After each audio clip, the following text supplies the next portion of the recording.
ગોમની કે આ બધા ગોમ તો ઠાવર ઉપર છે અને આ તો મહાપુરુષે કીધેલું છે કે ઈ ગોમના મણો સુંદર અમારે પ્રતાપરામ મહારાજ કબીરજીની વાત ઉપર બોલ્યા હતા છે સાખી ખબર છે ને હા એ વાત આ રહી એ વૈજય છે એ જ્ઞાન તમને મળ્યું છે માટે કરીને આ વાતને તમે આપણો મહાપુરુષે મર્યાદા છે વિવેકને કોઈ દાડો છોડાય એવો પરંતુ દાવો કરાય એવો દાદુ દાવા છોડ કર ધીર દાવે સો કટ કિતને સોદા કર ગયા બિન દાવે સે હઠ આ દાવા વાળી વાત હોય આવે એવી અને હોય દાવા વાળાનું જરૂર નથી બાપ નિર્દાવાનો આ દેશ છે સદગુરુનો દેશ એ નિર્દાવાનો છે અને આ આખું વિશ્વ દાવામાં બળી ગયેલું છે બીજે ચોય હળતું હારી એ વાતને તમારે સમજવી પડશે બાપ સ્વરૂપમાં કોઈ દાડો આત્મા કોઈ જાતનો નહીં કોઈ નાતનો નહીં કોઈ દેશનો નહીં એ મહાપુરુષે કીધું તારે ના નિરત બાપુએ કીધું મન વિધાયું વાલાજીની સાથ મને વાલો વિસાર્યા અને એની અંદર છેલ્લું તત્વ ગાંધીને આપ્યું કે વારે વારે જાઉં ગુરુના નામ નિરાતે નિરખ્યું અજાત આ બેઠા એ બધા જાત વાળા છે આ જગત આખું જાતનું છે અને જગત થી રહિત જગત નો તાત એ અજાત છે એ નાત જાત નો કોઈ સિક્કો લાગે નહીં એ અજાત છે અને એ નિરાત બાપુએ કીધું કે એ નામને નક્કી કર્યું કે એ અજાત નામ છે ને એને ઓળખાયો એને તારે મીરાબાઈએ કીધું કે એ આત્માને ઓળખ્યા વિના આ ભવના ફેરા નરસિંહ મહેતાએ કીધું કે જબ તક આત્મ તત્વ ચીન્યો નહીં સાધના સર્વે હારી એ વાત ઈ છે જ્ઞાનની ભૂમિકામાં છે બાપ માટે દાવો ના કરતા મહારાજ શ્રીએ જે કીધું એ અમારા શિરમોડ છે એ માટે તો અમારે પહેલું કોઈ બી વાત કર્યા પહેલો અમારે આ સભાને અને આ સંતોને બધાને નટુરામજી મહારાજ પહેલો વાણીએ સાવધાન કર્યા હતા મને ખબર નથી એ બે આયા હતા એ લ્યો એ તો એ બોલ્યા એટલે અમને ખબર પડી ને આ બધા કે શું કરવું છે મેં કીધું ભાઈ બધા આમ તો એ બે મહાપુરુષો અધિકારી છે લાયક છે કાયમ મારા જોડે રહેશે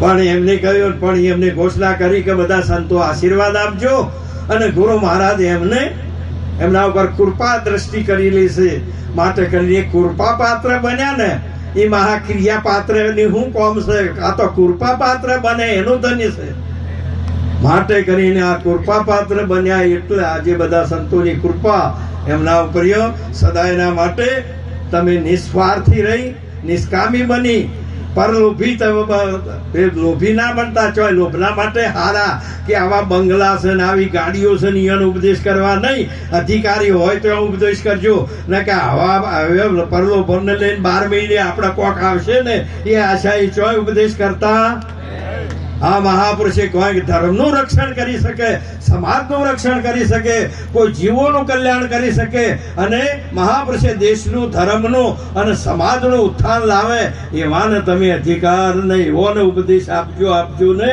એના માટે તમને છૂટ છે માટે કરીને એક જ વસ્તુ છે કે જ્યારે જ્યારે આવી વસ્તુને જ્યારે ઉપદેશ કરવામાં આવે ને અરે મહાપુરુષે કીધેલું છે કોઈને ગોઠતો નતો બાપ ભેરવો કોઈને ગોઠતો ન ખબર હતી અને ગુરુજીનો એને શ્રાપ હતો કે તારો ગુરુ ભાઈ તને દેખીતી વાત છે ગુરુ માંથી રાક્ષસ બન્યો હતો એટલે ભેરવો બાળકનાથ નો એ શિષ્ય હતો પણ ગુરુની આજ્ઞામાં ના રહ્યો એટલે એને ભેરવો રાક્ષસ કીધો અને છેવટ દાતા છેવટ ગુરુના ઘર ઉધી આવ્યો માટે કરીને એ વખત પછી ભગવાને શક્તિ ઘણી હતી કોઈ શક્તિ કોમ કરતી હોય તો મહાપુરુષે કીધું છે ગુરુ મહારાજની કૃપા કોમ કરે તમારે પણ શક્તિ હોય કે સમજ હોય એ કોમ ના આવે આ તો જ્ઞાન શક્તિ ગુરુના શરણમાં રહેલી છે એ સમય પછી બંને જુગતી તો હોય ને શબ્દ દડોલો વાલો પ્રેમથી ખીલે જ્ઞાન ગેડીએ હિરધારી મહાપુરુષ છે. ભગવાને એવી ઘેડી મારીને દડો હતો જે શેઠ મહારાજના આશ્રમમાં. અને રામદેવજી આવ્યા અને પેલાને ખબર મોણા ઊંઘ પડી ને કે અરે બેટા તું ઓંચોથી આવ્યો, બાળક બને આ બાળક છે ને પેલો બાળ છે તને મારી નાખશે, મારો રોચો આવો, મારું એ આજ્ઞાનું પાલન કરતો. અને કો બોલો એ આવ્યો પાછો કે એને હંતોડ ગોદડી હતી ને ગુરુજીએ ઉઠાડી દીધી. અરે એવી ઉઠાડી ને ભેરવો આવીને કે ગુરુજી ને કે તમારે કોક મોણે હંતોડો કે નથી કે ના આખો ગોદડી એટલે કોક ગોદડી ખેંચવા જો ને તે ભેરવાની બધી શક્તિ જતી રહી પણ ખેંચવાની નહીં. હું એમ કહું છું કે આ માઇકને અહીંથી ઉઠાવીને પર કોઈ મળતું હોય તો મૂકો એમ પૂછું છું. હોમાં બળવાનું હોય ઉઠો, આ માઇકને પર મૂકો એમ પૂછું.